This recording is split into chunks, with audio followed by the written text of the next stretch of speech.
The idea of a brand new event in Call of Duty World War II is something that we've discussed a little bit here and there across the channel the past couple of days, but it's something that we've talked about that in generalities, when we can maybe see it, what time frame we can really expect it. But I really want to talk to you guys about some things that I think are important to really expect in the sense of weaponry, because that's one big thing out of every event that we end up getting is those new weapons, those new weapon variants, and that's what a lot of people really gravitate towards, whether they enjoy the new modes that are coupled along with the event as well throughout the couple of weeks that they may last, or if it's something that they really enjoy the headquarters, that redesign. One of the big things though that it offers up is the chance for new weapons to play around with, something that does last for the rest of World War II and does last longer than all these other things. And with World War II's supply drop system and collection system, I feel like you have a better chance at getting any of the other weapons in this game compared to, say, previously, maybe with the exception of Infinite Warfare, because the base weapons were given to season pass holders. Now with that said, we actually have a decent bit of stuff we can expect coming up, whether that be on Tuesday, next Tuesday, the Tuesday after that,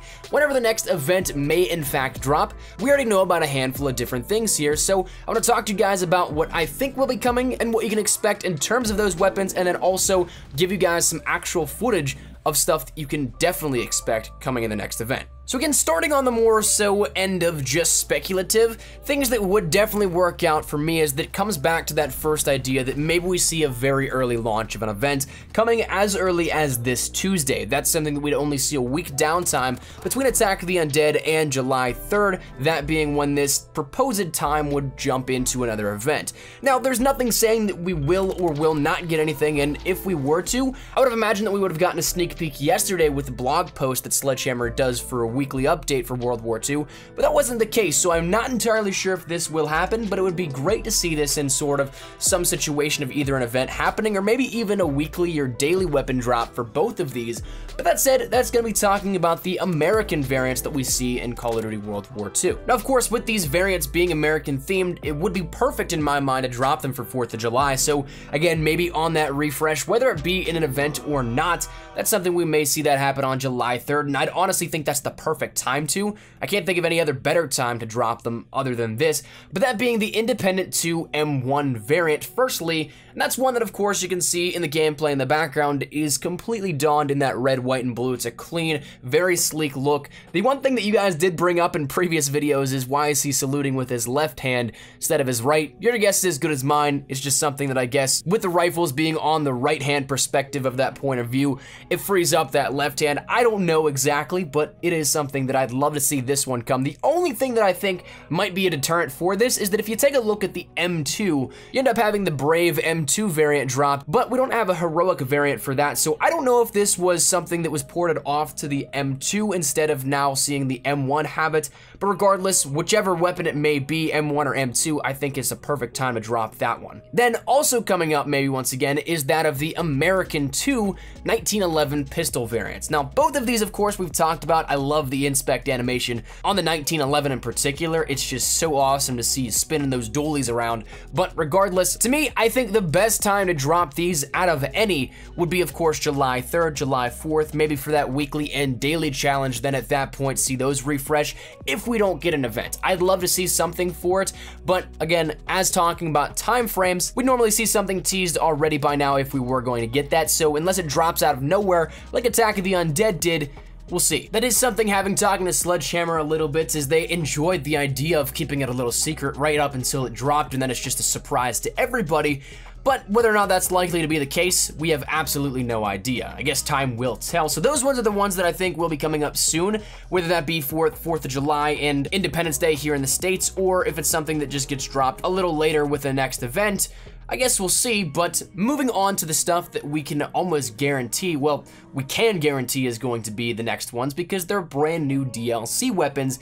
These will be included in the next event more than likely. I can't see these dropping anywhere outside of that. That's just how the pattern has gone and given us new weapons the past 5 events we've had. But if you guys remember back to the update, we initially first saw that the paint jobs as well as zombies gave us a little bit of a look in at the new ZK and the variants there within. And honestly, I would expect these to come in the next event as well. Just throw these in the mix on everything since it is a brand new weapon that we see with the Division. Throw these on top of everything that the next update we have for another particular event, we end up seeing these come at the same time. To me, that just makes tremendous amount of sense as well. But that's also something that the paint job in particular, those layers, gave us indications of the brand new weapons within World War II, and thanks to the Wanderlust basic training, we can play around with them a little bit. Now, this is all based on RNG. It's all luck of the draw, essentially, whenever you get into game and play around with Wanderlust. But for the time being, before they are released, if you guys want to test this out for yourselves, you have to be disconnected from the internet entirely and play on a local area network or LAN game. You can play in the offline modes, and therefore, once again, then you can end up equipping Wanderlust and playing against bots, and after you cycle through it, you can get a little bit of a feel for the new weapons. So let's start with the rifle, the brand new rifle, the AVS-36. This is pretty much the sister weapon to that of the M2, but it's one that is a fully auto rifle. It's something that takes about maybe 3 shots, 4 depending on where you hit them. If you go chest and up and are of close to medium range, it'll be 3 hits with that. But it is one that packs a punch. You can definitely feel that it kicks a little bit. Doesn't have the fastest fire rate, does have a booming feel to it, and it's one that I genuinely enjoyed. I do hope that I end up getting this one out of collections or supply drops, but it was a ton of fun to play around with, and it's something that playing around with it a couple of times cycling through Wanderlust, you can end up deducing that the standard AVS magazine is 24 shots, but if you end up playing around with it with extended mags, you end up getting lucky enough to have it equipped there, it'll take it up to 36 shots. So a little bit of a buff there, and of course, if you aren't playing around with forage, you'll end up needing that extended mags if you're somebody that loves ammunition, and are like me, feels like that extra couple of shots, even in the reserve magazines, can make the world of a difference. But one thing also to note is that I absolutely love the iron sights on the base weapon. I don't know how the variants are gonna do with it, but it is very similar to that of the SVT. And actually, when you think about it, it probably more so resembles that of an automatic SVT than maybe, say, the M2 sister variant, because it is very similar, not only in looks, iron sights are almost identical once again, and it just is the fully auto version of it. So I like that comparison, but it's one you definitely want to keep your eye out for, and of course, with the next event launching, definitely try and go for it if you can. The next one I want to talk about is that of the Delisle. This one is a brand new sniper rifle, and it's a little bit different than that of the snipers that we've seen already in World War II, because unlike all the other ones, you have a suppressor on it, and it's built in. You can't take it off. The entire barrel and muzzle is pretty much one giant suppressor, but it still packs an absolute massive punch. When you normally think about suppressors in Call of Duty, you end up thinking that maybe it's gonna do less damage potential over time, but this one is still fantastic. You'll see even in some of the B-roll footage, of course it is against bots.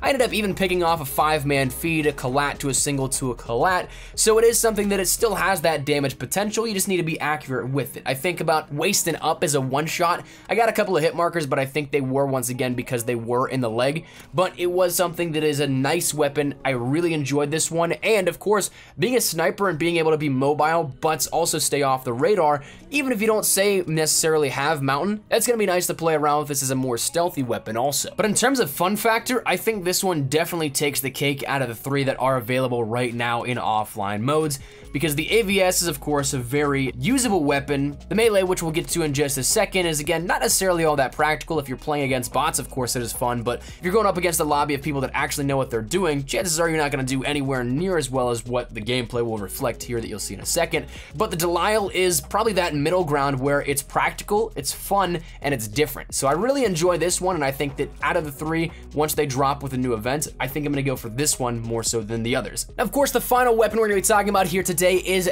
that of the Push Dagger. This is a brand new melee weapon in which it of course is just a small little knife that you can again push into your enemies and you stab them with it. So it's pretty self-explanatory. It's a lot of fun to play around with. This, in terms of melee, you can still do that running melee where you don't have to lunge into somebody. You just probably need to do this a split second earlier than that of what you may think about. So you lunge and then you just swipe it. You don't actually lunge into the player. So in that sense, it is nice that it continues on with that same mechanics that we saw within World War II all throughout and all the other melees that we have at the moment, but it is a lot of fun to play around with once again. Like we said, if you are going up against a lobby of people that will actually have brains and that aren't programmed to be recruit bots, probably you're gonna have a little bit of a tougher time pulling off the vicious metal you'll see in the background right now, but that doesn't change the fact the weapon itself is actually quite fun to use. So if you're a knifer, if you're just somebody that likes to have some fun with it, this definitely will be a nice one for you also. But kind of to wrap things up, those are the ones that we can see pretty much on the foreseeable future. One other one that I am expecting